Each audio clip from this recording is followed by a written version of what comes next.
led by Japanese Captain Fushida.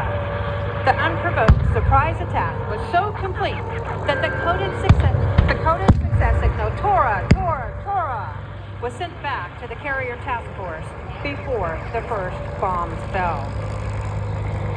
A single remote radar station had spotted the incoming raiders, but mistook them for a flight of B-17s due in from the mainland. The B-17s arrived, and like America herself, find themselves in a war that had not yet been declared.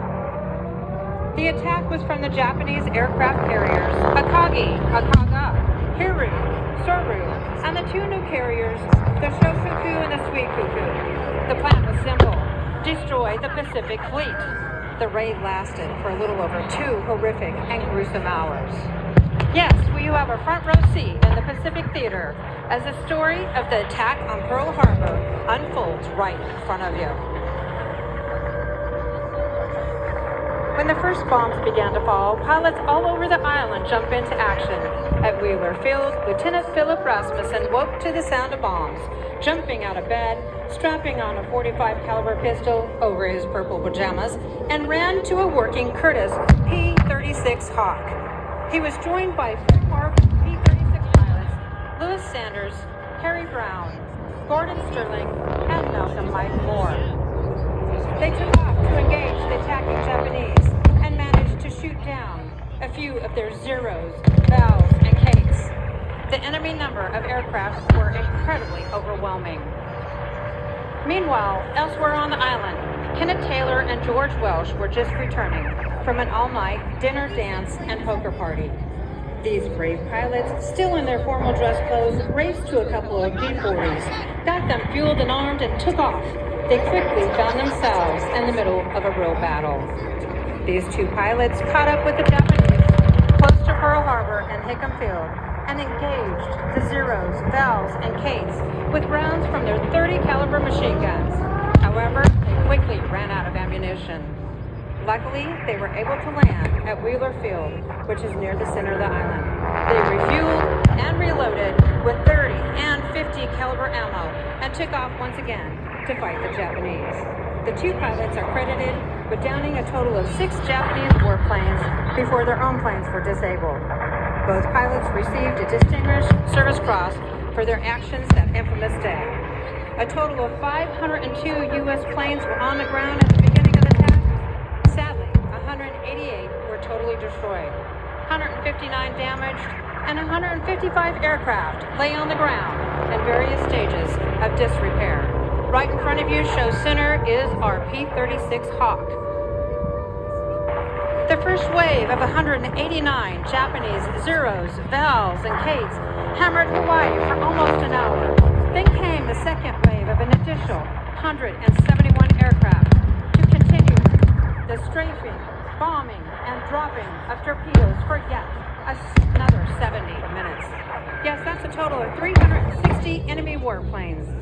As the attack proceeded at Pearl Harbor and Hickam Field, the devastation was horrifying. On the eastern edge of Ford Island, in the center of the harbor, 9 battleships lay at berth.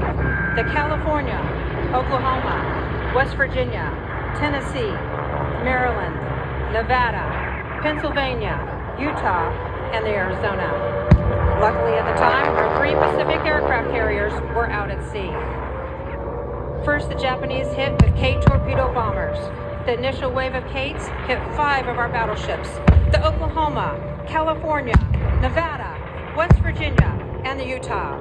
These Kates were specially equipped with shallow-running torpedoes specifically designed for the attack on Pearl Harbor. You see, the shallow waters at Pearl Harbor would not allow the use of normal deep-running torpedoes, which leaves no question that this was a well-thought-out plan and not a surprise attack. Then came the Val dive bombers, armed with 1,700 pounds of armor-busting projectiles, originally made for 16-inch battleship guns, but were converted to aerial bombs. These planes dived down onto the Nevada and the Arizona, and the aircraft fire veered the Vals away from the Nevada on the first wave. But unfortunately, the Arizona was not that lucky. A bomb stabbed the Arizona through her forward magazines and exploded, torching off more than 1 million pounds of gunpowder. Sailors on the Nevada watched in horror as the Arizona jumped 20 feet in the air and broke in two, forever entrapping 1,178 American servicemen in an underwater tomb. The ship sank in less than 3 minutes, and still today she remains at the bottom of the harbor in a watery grave, crying black tears as a reminder to all who lost their lives that infamous day.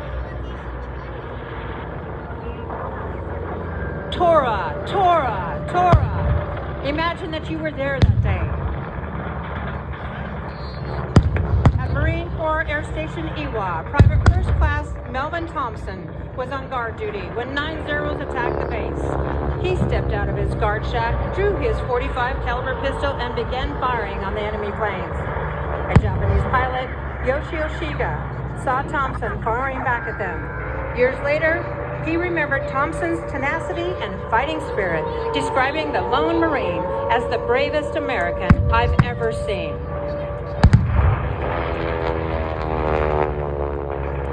Show center right now is our Cape Torpedo bomber.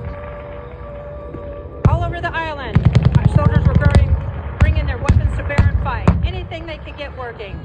.45 caliber pistols or Springfield rifles, and in some cases, our soldiers were able to get 30 and 50 caliber belt-fed machine guns into action, bringing down numerous marauding Japanese Zeros, Bells, and Kates. Meanwhile, at Bellows Airfield on the northeastern coast of the island, more U.S. Army pilots were racing to their P-40s. Unfortunately, these Japanese Zeros appeared at the same time and started strafing runs. One P-40 pilot was killed as he stepped into his cockpit. 2 other P-40s were shot down just as they got off the ground. The flight of 12 B-17s coming from the mainland finally arrived and were immediately attacked by the Zeros. Unfortunately, in all the confusion, the B-17s were shot at by friend and foe.